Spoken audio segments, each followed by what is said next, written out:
ఈరోజు మనం తెలుసుకోబోయే స్టోరీ ఒక స్కూలుకి వెళ్ళే బాలికకు చెందింది. స్టోరీ చాలా ఇంట్రెస్టింగ్గా ఉండబోతోంది.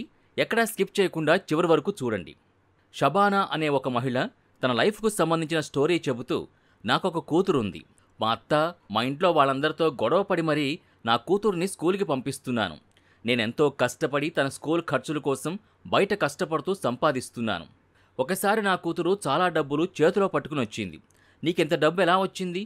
స్కూల్లో ఏదైనా ఆటల పోటీలో గెలిచావా అని అనగా, లేదు, స్కూల్లో ఏమీ గెలవలేదు అని అంది. అయితే నాకు తన మీద ఏదో అనుమానం వచ్చింది. సరే అని తనని స్కూల్కి పంపి తనకు తెలియకుండా తన వెనకే ఫాలో అయ్యాను. ఆ తర్వాత జరిగింది చూసి నేను ఒక్కసారిగా షాక్ అయ్యాను. నా భర్త నన్ను ఒక పెళ్లిలో చూసి నచ్చి పెళ్లి చేసుకున్నాడు. నన్ను పెళ్లి చేసుకోవడం మా అత్త వాళ్ళకి అస్సలు ఇష్టం లేదు. ఎందుకంటే నేనే కట్నం తేలేదు. మా అమ్మ వాళ్ళ తరపున కూడా ఇవ్వలేదు.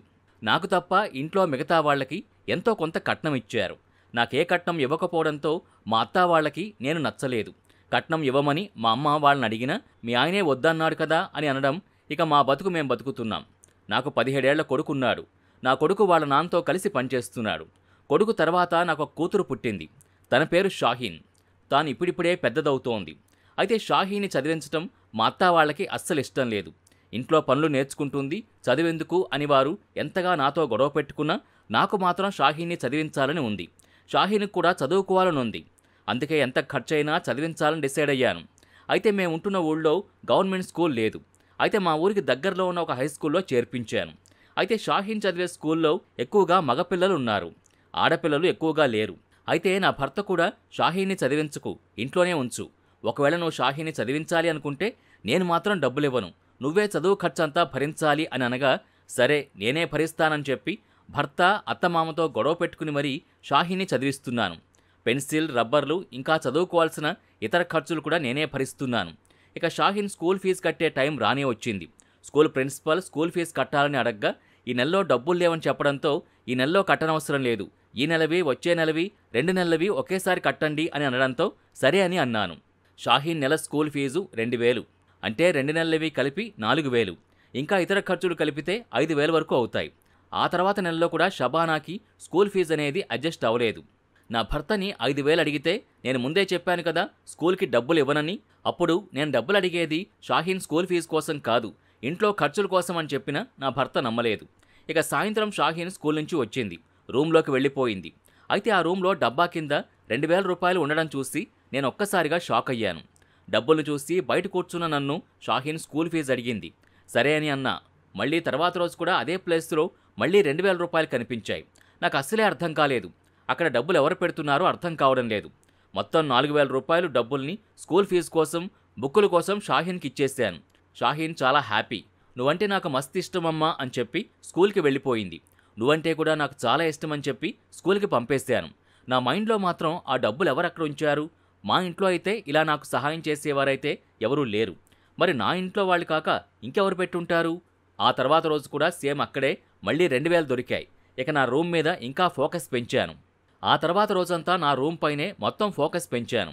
ఆ రోజు ఎవరూ నా రూమ్లోకి రాలేదు. సాయంత్రం షాహీన్ స్కూల్ నుంచి వచ్చాకే అక్కడ మళ్ళీ డబ్బులు కనిపించాయి. దీంతో షాహీన్ అక్కడ డబ్బులు పెడుతోంది అని నాకు అర్థమైంది. తనకింత డబ్బులు ఎక్కడి నుంచి వచ్చాయి? ఎక్కడైనా దొంగతనం చేస్తోందా? నాకు అస్సలే అర్థం కాలేదు. ఒకరోజు నేను షాహీన్ని నా దగ్గర కూర్చోబెట్టుకుని, అంత డబ్బులు నీకెక్కడి నుంచి వచ్చాయి అని అనగా, షాహీన్ షబీనాతో నేను ఆ డబ్బులు కష్టపడి సంపాదించాను అని అనడంతో షబీనా షాక్ అయింది. షబీనా తాను మెల్లమెల్లగా పెద్దదవుతోంది. తాను, నన్ను, మా అత్త తరపు వాళ్ళు, నా భర్త అన్న మాటలన్నీ షాహీన్ వింది. అయితే షబీనాకు అస్సలే అర్థం కావడం లేదు షాహీన్కు డబ్బులు ఎక్కడి నుంచి వస్తున్నాయో. ఒకరోజు షాహీన్ స్కూల్కి వెళ్ళాక స్కూల్ ప్రిన్సిపాల్ దగ్గరికి వెళ్ళి, మా షాహీన్ బాగా చదువుతోందా, అంతా ఓకేనా అనగా, అవును షాహీన్ బాగా చదువుతోంది, అందరితో కలిసిమెలిసి ఉంటోంది అని అనడంతో, అయితే షబీనా లోపల స్కూల్ ప్రిన్సిపాల్కి షాహీన్ పనిచేస్తున్న విషయం తెలియలేదు అని అనుకుని ఊపిరి పీల్చుకుంది. ఎందుకంటే ప్రిన్సిపాల్ నా భర్తకు ఫ్రెండ్.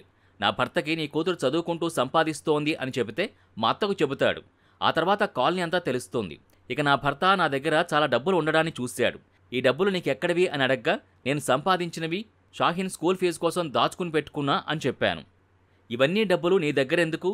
ప్రిన్సిపాల్ నా ఫ్రెండే, నేను చెబుతాను. నాకు ఇప్పుడు ఈ డబ్బులు అవసరం ఉంది, నేను తర్వాత నీకు ఇస్తాను అని తీసుకున్నాడు. ఇక ఆ డబ్బులు నాకు రావు అని నాకు తెలుసు. అయితే నా మైండ్లో మాత్రం షాహీన్కి ఇంత డబ్బులు ఎలా వస్తున్నాయో తెలుసుకోవాలని ఉంది. ఒకరోజు నేను స్కూల్కి వెళ్ళాను. స్కూల్కి వెళ్ళేసరికి షాహీన్ స్కూల్లో లేదు. తన ఫ్రెండ్ని షాహీన్ ఎక్కడికి వెళ్ళింది అని అడిగాను. షాహీన్ ఫ్రెండ్ నాకు బాగా తెలుసు. తనని అడిగాను, రోజు ఈ టైంకి ఉండట్లేదా అని. నేను అడిగితే లాస్ట్ పీరియడ్ మేడం 3 నెలల నుంచి లీవులో ఉంది. మాకు లాస్ట్ పీరియడ్ ఏ పాఠాలు చెప్పరు. ఆ టైంలో బయటికి వెళ్ళి స్కూల్ క్లోజ్ అయ్యే టైంకి వస్తుంది. మళ్ళీ ఇద్దరం కలిసి ఇంటికొస్తాం. మీరు కొద్దిసేపు ఉండండి, ఇంకొద్దిసేపట్లో షాహీన్ వస్తుంది అని అనగా, లేదు లేదు నేను ఇంటికి వెడతా, మీరిద్దరూ కలిసి వచ్చేయండి అని చెప్పి నేను ఇంటికొచ్చాను. రోజువారీలాగే షాహీన్ ఇంటికొచ్చి, అమ్మా డబ్బులు తీసుకో, డబ్బా కింద పెడితే నాన్న చూస్తున్నాడు కదా, అందుకే నీకు ఇస్తున్నా తీసుకో అనంది. అయితే షాహీన్ లాస్ట్ పీరియడ్లో విరిగిపోయిన తలుపు నుంచి దొంగచాటుగా వెళుతోంది. అయితే అలా తర్వాత రోజు షాహీన్ స్కూల్కి వెళ్ళిన షబీనా తాను ఎటు వెళ్తుందో చూడడం కోసం షాహీన్ వెంటే షాహీన్కి కనపడకుండా వెళ్ళాను. షాహీన్ ఒక ఇంటికి వెళ్ళడాన్ని నేను చూశాను. షాహీన్ ఇంటికి వెళ్ళిన ఇల్లు నాకు బాగా తెలుసు. వీరు ఊరూరా తిరుగుతూ డాన్సులు చేస్తూ ఉన్నారు. వీరింటికి షాహీన్ వెళ్ళిందని తెలిస్తే షాహీన్ని నా భర్త కొడతాడు. షాహీన్ను స్కూల్ మానిపిస్తాడు. తన చదువు ఖరాబ్ అవుతుంది. ముందు నేను అసలు షాహీన్ ఎక్కడికి వెళ్ళిందో నేను చూస్తాను అని లోపలికి వెళుతూ ఉండగా అక్కడ ఉన్న ఒక ఆమె నన్ను గుర్తుపట్టి, మీరిక్కడేం చేస్తున్నారు అని అనగా, ఆమె నా కూతురని చెప్పి లోపలికి వెళ్ళి షాహీన్ పరిస్థితిని చూసి ఒక్కసారిగా నా కళ్ళల్లో నీళ్లు తిరిగాయి. అక్కడ ఉన్నవారు, ఈమెక్కడ మా ఇళ్లలో పనికొస్తుంది, చాలా బాగా పనిచేస్తుంది అని నాతో అన్నారు. నేను కోపంతో షాహీన్ని కొట్టడానికి చేయి లేపబోగా అక్కడ ఉన్నవారు ఆపారు. ఎందుకు ఈ పని చేస్తున్నావు అని అనగా, నువ్వు చాలా కష్టపడుతున్నావు, అందుకే నీకు సహాయం చేయడానికి ఈ పని చేస్తున్నా అని షాహీన్ చెప్పింది. అయితే అక్కడ ఉన్నవారు, షాహీన్ మాకు 2 గంటల్లో ఒక్కొక్కరికి 15 నిమిషాల్లో మేకప్ చేస్తుంది, అలా అందరికీ మేకప్ చేస్తుంది. మాకు ఇదే మేకప్ బయట వేసుకుంటే బాగా డబ్బులు ఖర్చు అవుతాయి, కానీ మాకు అంతే మంచిగా మేకప్ కూడా వేస్తుంది. మేమందరం కలిసి కొంత డబ్బులు ఇస్తున్నాం. మేము మళ్ళీ స్కూల్ దగ్గర దింపుతున్నాం. అయితే షాహీన్ మీ ఇళ్లలో పనిచేస్తోందని తెలిస్తే చాలా తప్పుగా అనుకుంటారు అని అనగా, వారెవరికీ ఈ విషయం తెలియదు, ట్యూషన్కి వెళ్తోంది అని చెప్పండి అని అన్నారు. మొత్తానికి నేను షాహీన్ అయితే నేను చాలా తప్పుగా అనుకున్నాను, కానీ చాలా మంచిగా కష్టపడుతోంది.